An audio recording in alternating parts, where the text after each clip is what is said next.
করিতেছি মহান আল্লাহর নামে, যিনি পরম করুণাময় এবং অত্যন্ত দয়ালু। যে মরা নদী, খোয়াই নদীর জীবিত করার জন্য কষ্ট করে যাচ্ছি প্রায় 100-র উপরে, 100 দিনের উপরে হয়ে গেছে। আমি যে বলতাম যে ঘাম কখনো প্রতারণা করে না, ঘাম দিয়ে যারা গোসল করে তারা ইতিহাস বদলায়। আমি আমার এলাকার ইতিহাস বদলানোর জন্য যা যা করা লাগে করতেছি। আমাদের এই 100তম দিন পার হয়ে আমাদের এই খুদার কাজ চলতেছে, ময়লা পরিষ্কারের কাজ চলতেছে। আজকে আরেকটা সুখবর আপনাদেরকে দিতে চাই। আমার জন্য এটা অনেক বড় সুখবর, আমার এলাকার মানুষের জন্য সুখবর। আমাদের এলজিডি থেকে প্রজেক্ট ডিরেক্টর তিনি আসছেন এটা দেখতে, ডিজাইনার সহ নিয়ে আসছেন যে এইটারে কি করা যায়। মাননীয় মন্ত্রী মহোদয় যদি আমাদেরকে একটু সহযোগিতা করেন, মাননীয় প্রধানমন্ত্রী জননেত্রী শেখ হাসিনা আমাদের শেষ আশ্রয়স্থল, উনার যদি নজরে কোনোভাবে নিয়ে আসা যায়, এইখানে নাকি একটা সুন্দর, যেখানে আমাদের এই চুনারঘাটে 2টা রিজার্ভ ফরেস্ট আছে, 24টা চা বাগান আছে, পর্যটন নগরী করার জন্য এই মরা নদীর জীবিত করা ছাড়া আমার সামনে আর কোনো পথ নাই। ভবিষ্যৎ প্রজন্মরে কিছু একটা দিয়ে যাওয়ার জন্য এই মরা নদীর জীবিত করা ছাড়া এমপি হিসাবে এর চেয়ে বড় কাজ আমার হইতে পারে না। আমি পিডি মহোদয়ের কাছে যাচ্ছি, যে আমি প্রথমেই ধন্যবাদ জানাই, যে পিডি মহোদয়কে ধন্যবাদ জানাচ্ছি যে আমাদের এখানে আসার জন্য।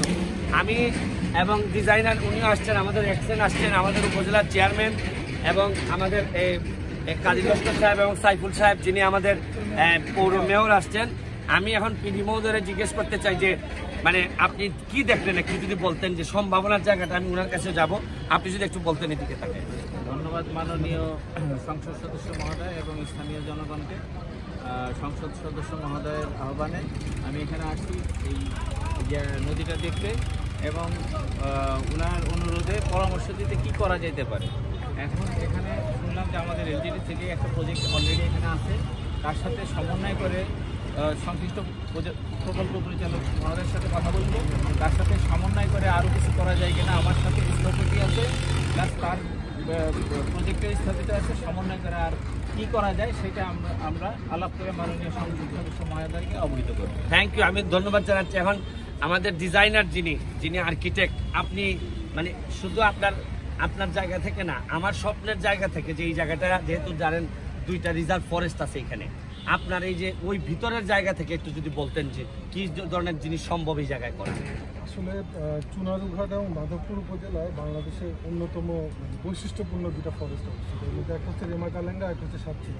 আশেপাশে চা বাগান সহ এটা একটা বিরাট টুরিস্ট স্পট। এখানে প্রচুর পরিমাণ দেশি পর্যটক, প্রচুর পরিমাণে এখানে প্রত্যেক বছর ছুটির দিনগুলোতে আসে, এর বাদেও আসে। তো আমরা দেখছি যে আপনার এখানে আসলে চুনারঘাট বাজার থেকে আসলে নেমে এরপর আরেকটা জায়গায় যাইতে হয়। তো সেই ক্ষেত্রে আসলে চুনারঘাট এই জায়গাটার আসলে একটা উন্নতির দরকার। তো এখানকার মাননীয় এমপি মহোদয় উনি আসলে খুব ভালো একটা উদ্যোগ নিয়েছেন। আপনাদের এখানে খোয়াই নদীর যে পুরান যে শাখা, যেটা আমরা অক্সবো লেক বলি, মানে বাও, ওটাকে উনি যে ময়লা টয়লা পুনরুদ্ধারের যে ব্যবস্থা নিয়েছেন, এটা আসলে চুনারুঘাটকে যদি রিভাইভ করতে হয় বা এখানে যদি একটা টুরিস্ট বা পর্যটন কেন্দ্র হিসেবে গড়ে তুলতে হয়, তাহলে একটা হাব লাগে যেখান থেকে এসে আসলে লোকজন অন্যান্য জায়গায় যাবে। এই জায়গাটার আসলে খুব সুন্দর একটা প্রসপেক্ট আছে। আমরা ঘুরে দেখলাম পুরো জায়গাটা আসলে একটা সুন্দর পার্কের মতো করে গড়ে তোলা যায়, যেখানে দেশি গাছপালা যে ল্যান্ডস্কেপিং হলে লোকজন আসলে ইভেন চুনারুঘাটের লোকজন উপকৃত হবেন, যে তারা একটা সুস্থ বিনোদন কেন্দ্র পাবে। বাইরের যারা পর্যটক আসবে ওনাদের জন্য সুবিধা হবে যে একটা সুন্দর জায়গায় নেমে এরপরে উনি এখান থেকে বিভিন্ন জায়গায় গেলেন। সেই হিসেবে আসলে এই জায়গাটা আমি সাধুবাদ জানাই যে উনি যদি এটা কমপ্লিট করতে পারে, তাহলে পুরো এরিয়ার লোকজনের জন্য আসলে একটা খুব সুন্দর জায়গা। Thank you. দেখেন আমাদের স্বপ্নের জায়গাটা অনেক বড়। এই চুনারঘাটের যে 3টা প্রশাসন আছে, একটা হচ্ছে গিয়ে চুনারঘাটের এমপি, চুনারঘাটের উপজেলা চেয়ারম্যান, চুনারঘাটের পৌরসভা চেয়ারম্যান, পৌরসভার মেয়র, এই 3জন আমরা বিশ্বাস করি যে 3জন মিলেমিশে চুনারঘাটের এই লক্ষ লক্ষ মানুষের উন্নয়ন। এখানে আমাদের এই উপজেলা ইঞ্জিনিয়ার সাহেব আছেন, এক্সেন সাহেব আছেন, হবিগঞ্জের জেলার এক্সেন সাহেব আছেন, তাদের সহযোগিতা নিয়ে আমরা যদি আগায় যেতে পারি এবং আরও রাস্তাঘাট, শুধু এগুলা না, আপনারা জানেন যে রাস্তাঘাট উন্নয়নের জন্য যাতে মানুষের কষ্ট কম হয়, সারাক্ষণ আমাদের এক্সেন সাহেবের সাথে যোগাযোগ আছে, ওনাকে আমরা অনেক যন্ত্রণা দিই। তারপরও বিশ্বাস করি যে যেহেতু কথা দিছি, শপথ নিছি যে এমপি হিসাবে শপথ নেওয়ার আগে যে এলাকা পাইছিলাম, এমপি হিসাবে বিদায় নেওয়ার আগে এর জন্য এর চেয়ে ভালো একটা এলাকা রেখে যেতে পারি। এটাই এখন আমার জীবনের সবচেয়ে বড় ইচ্ছা। আজকের মতো বিদায় নিচ্ছি। আমার একটা বিশ্বাস, মানুষ যখন সৎভাবে মন থেকে কিছু চায়, সারা পৃথিবী নাকি তারে সহায়তা করার জন্য ইভেন আকাশ থেকেও নাকি সহযোগিতা চলে আসে। আমার একটা বিশ্বাস, এই আওয়াজ কোনো না কোনোভাবে জননেত্রী শেখ হাসিনার কাছে পৌঁছাবে, মন্ত্রীদের কাছে পৌঁছাবে। আমরা যদি ভিতর থেকে কিছু চাই, আমার একটা বিশ্বাস আপনারা সবাই আমাদেরকে সহযোগিতা করবেন। আজকের মতো বিদায় নিচ্ছি।